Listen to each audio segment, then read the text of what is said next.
O que você está fazendo na tua casa para superar os desafios? O que você está fazendo na sua casa não para pular, mas para passar por eles e saber enfrentá-los? Olha, gente, eu queria mostrar logo para vocês, antes de eu conversar com ele, esse livro que vem com alguns idiomas, que é para o mundo, do Piauí para o mundo, né? O nosso professor José R.A. Filho, nosso queridíssimo, veio hoje para o nosso programa. Esse mestre, esse professor, esse administrador, ele veio mostrar para a gente que você pode sim enfrentar, superar os desafios, desde que você queira muito. E ele vai dar algumas dicas, não é isso? Tudo bem? Muito obrigado, prazer estar aqui no Bom Dia News. Gratidão pelo convite. E a gratidão é nossa, porque cada vez que a gente traz um profissional como você, como a nossa querida Lilian, que agora há pouco veio também dar essa animação, quando a gente traz um empreendedor, quando a gente mostra o talento de alguém, a gente está se ajudando, porque ninguém faz nada sozinho. E quando você tem 1001 dicas dentro de você, aquela vontade de colocar para fora o que você pode dizer que é vou ajudar o próximo, é muito gostoso, não é, professor? Sim, além de muito gostoso, antes de retornar ao bloco, você falava sobre que atualmente muitas revelações estão vindo à tona. Eu, por exemplo, há 3 anos atrás passei por uma crise de ansiedade. Olha só.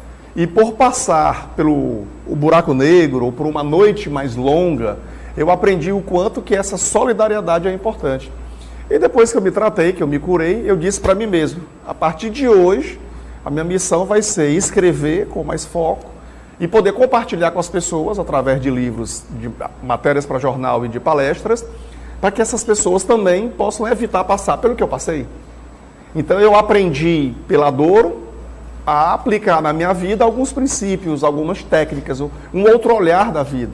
E a pandemia, que pegou todo mundo de surpresa, nos trouxe lá de fora da rua para dentro, porque a gente passava 8, 10, 12, 16 horas lá fora e não ficava dentro de casa. E agora todo mundo teve que voltar para dentro de casa. Mas a casa mais importante, pouca gente voltou.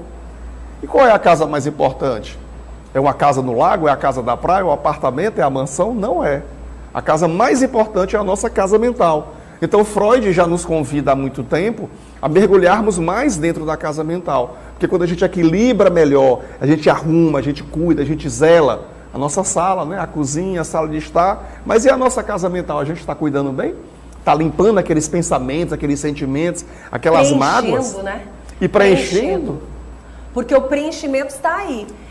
Durante um bom tempo, eu vinha na preocupação do que as escolas, do que os colégios, do que o ensino vinha trazendo para os nossos filhos, nossos futuros netos, né? Pra gente. Porque, assim, uma das coisas que mais me preocupou durante muitos anos é que parecia que cada ano as pessoas estavam lendo menos, estavam tendo menos a prática do vamos nos informar e sempre buscando com muita facilidade as informações que o outro teria para nos passar. Tipo, eu estudo muito e eu levo para um Google as informações que você tanto deseja. Lá você basta ter uma leitura e rapidamente você tem um raciocínio de colocar em prática. Às vezes uma prática que não funciona só ao falar, né? Porque quando eu digo prática, é porque você fala, você até faz muitas vezes, mas não funciona. Porque precisa de um conhecimento maior, precisa de vamos investir mais, vamos colher mais informações. Tanto é que para chegar ali ao que a gente deseja, você tem que realmente fazer muitas pesquisas. Que eu acredito que tenha sido o que você buscou com a sua experiência, mas também você teve que buscar com mais informação, com mais busca. Vamos falar desse livro maravilhoso. Muito obrigado. Se você me permite, Vanusa, interessante isso que você falou, dessa vontade de buscar o conhecimento, né? Há uns certos anos atrás, num grupo de estudos numa ONG, nós estudamos um livro, A Luz o Libertará. Qual será a luz que liberta? A essência do livro nos disse que a essência é a luz do conhecimento. Então não adianta só ficar em casa. Eu poderia passar 8, 10, 12 horas meditando ou orando. Não é só isso. Tem essa vivência lá fora aliada ao estudo. A gente precisa estudar. Eu estou fazendo 50 anos agora no final do ano e voltei para a sala de aula novamente. Então eu estou concluindo 2 pós-graduações e fui estudar filosofia. Então hoje eu faço uma segunda graduação, mesmo já tendo passado pelo mestrado, iniciei doutorado, eu disse, não, eu quero voltar, eu quero estudar a fundo a filosofia, porque a filosofia é uma área que nos leva a raciocinar sobre tudo o que acontece, a não aceitar de mão beijada crenças falsas. Então tem crenças absurdas. Uma crença absurda, por exemplo, matemática é difícil. E tanto pensar que matemática é difícil, nós sempre vamos ser medíocres com a matemática. Mas se a gente muda essa crença... Incapaz. Casamento é ruim, casamento não dá certo. Até então, que ponto não é ruim? Não pode dar certo, né? Verdade. Entende? Então eu sou casado pela segunda vez, eu tive o primeiro divórcio. Ah, que pena, o teu primeiro casamento não deu certo. Opa, deu certo sim. Até onde deu. Sim, eu tenho uma filha maravilhosa, é minha amiga até hoje, minha ex-esposa, então pronto, claro que deu, porque eu aprendi, eu cresci, nós crescemos profissionalmente, como é que não deu certo, fulano? Deu certo, né? Deu certo, né? E as pessoas têm que entender isso. Eu acho que tudo dá certo quando existe o respeito. Quando você consegue dialogar, quando você consegue entender que nada é passar um pano. Gente, a gente tem que agradecer a Deus tudo que Deus nos dá, né? Que são nossas escolhas e que escolhas você quer continuar tendo na sua vida, né? Maravilha. Para o melhor ou para o pior? Para ficar se lamentando do que passou, para valorizar o que você conquistou e que você conquistou. Não foi outra pessoa que conquistou.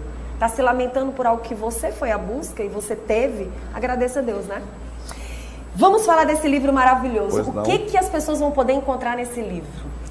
Em primeiro lugar, o pano de fundo desse livro é a filosofia. Então nós fazemos muitas análises e reflexões. Por exemplo, eu pergunto no capítulo 2, o que você está fazendo hoje? Quais são as suas escolhas do dia? O que é mais importante para você no agora? Porque 60%, como eu coloco aí numa folha de destaque, 60% do nosso tempo nós gastamos pensando no passado. É verdade. 35% no futuro. Nossa. E apenas 5% no presente, segundo uma pesquisa feita por psicólogos europeus. E isso é estarrecedor, porque apenas 5% no momento presente, então a gente nem está aqui, nem está lá na frente, nem está lá atrás. Está numa gangorra. Então, por exemplo, a gente está no trânsito e está pensando em várias coisas, mas não vê que tem uma árvore linda ao redor, que tem uma criança passando, que tem uma pessoa num cadeirante. Hoje eu vi ali no trânsito, vindo para cá, e eu fiquei refletindo sobre um rapaz atravessando a faixa de pedestres com uma cadeirante. Aí eu me lembrei agora de você. E eu agradeci, te agradeço porque eu consigo me locomover muito bem. Mas também eu vivo por essa pessoa que ela tem mais resignação e resiliência. Então, é se conectar mais com o momento presente. Quando eu estou muito lá na frente, eu volto, eu puxo. E a respiração, eu também sou um instrutor de yoga e eu trago muitas lições relacionadas à meditação. A respiração é fundamental. Então, sentir um medo, percebamos que a gente sente a respiração ofegante. Então, é hora de respirar profundo umas 3 vezes, aquietar e em seguida normalizar essa respiração, colocando o centro no ar que entra, inalação, no ar que sai, exalação. Então são pequenas técnicas que nos traz para o momento presente. Para o equilíbrio. Para esse equilíbrio, porque a gente equilibra as energias, as duas grandes polaridades do Yin e do Yang, segundo os chineses. Então o foco é no momento presente. Sair desse passado, porque ele não volta mais, mas ele até volta. Como? Quando a gente se prende e fica se martirizando por algo que fez ou que deixou de fazer. Então aí é onde entram as psicoterapias regressivas, em que o psicoterapeuta muito experiente faz esse paciente retornar, revivenciar aquela cena, ressignificar, e aí ele retorna para o momento atual entendendo que aquela pisa que ele pegou, ou aquela prova que ele perdeu. Teve um motivo para fazer crescer. Isso, perfeito. Muito bom. Eu peguei uma página aqui sua que eu achei muito interessante. Na verdade, você colocou uma parte aqui do John Lennon que diz: imagine todas as pessoas vivendo em paz, né? Imagine toda a gente vivendo em paz, né? E a gente percebe que você coloca aqui vários idiomas. Aonde você quer chegar? Porque a gente sabe que nesse momento o mundo está passando por um momento difícil. O povo está clamando por paz, mas o povo precisa da ajuda uns dos outros. O mundo precisa respirar o mesmo ar. Não existe a Vanusa viver o melhor aqui no Brasil, não existe a Vanusa viver o melhor em outro país. O que existe é a nação ter que respirar o melhor. A paz tem que reinar para todos. Verdade. Eu morei numa universidade americana, na Universidade de Nebraska, e lá nós éramos 50 países fora os americanos. e a gente convivia em perfeita harmonia. Tinha até um evento cultural somente de boas-vindas às outras nações. Então eu achei aquilo muito bacana, aquilo marcou a minha vida. Então a gente precisa entender, como você disse, nós vivemos numa aldeia global. É um planeta só, é muito grande, mas ao mesmo tempo é pequeno. E o fato de colocar o livro em trilíngue, são 3 idiomas, o português, o inglês e o espanhol, é para cutucar o leitor a ler mais, estudar mais, pesquisar. Por que não aproveitar a pandemia para aprender um instrumento, para aprender um outro idioma? Aquilo que você acha que não é capaz, de repente agora é o momento. É o momento, e a gente entender que, como você diz, a paz, como falou tanto John Lennon, também eu tenho uma imagem do Mahatma Gandhi, ela não é vivenciada só aqui numa aldeia. Quando a gente luta pela paz na nossa comunidade, a gente está interagindo com o mundo. E o mundo interagindo conosco. Muito bom. Esse seu livro, podemos dizer que seja um livro também de cabeceira? A gente vai poder ler, em alguns momentos, poder parar para pensar? Ou o importante, quando eu digo assim, leia ele todo, mas fique com ele pertinho de você para você estar sempre buscando algo a mais? Eu prefiro citar Sócrates, só sei que nada sei. Então deixa as pessoas descobrirem, né? Sim, mas sem dúvidas, certa vez, eu gosto muito, tenho um carinho, uma gratidão muito grande por ela, a Dulce. Ela é proprietária da livraria Shambhala do Riverside.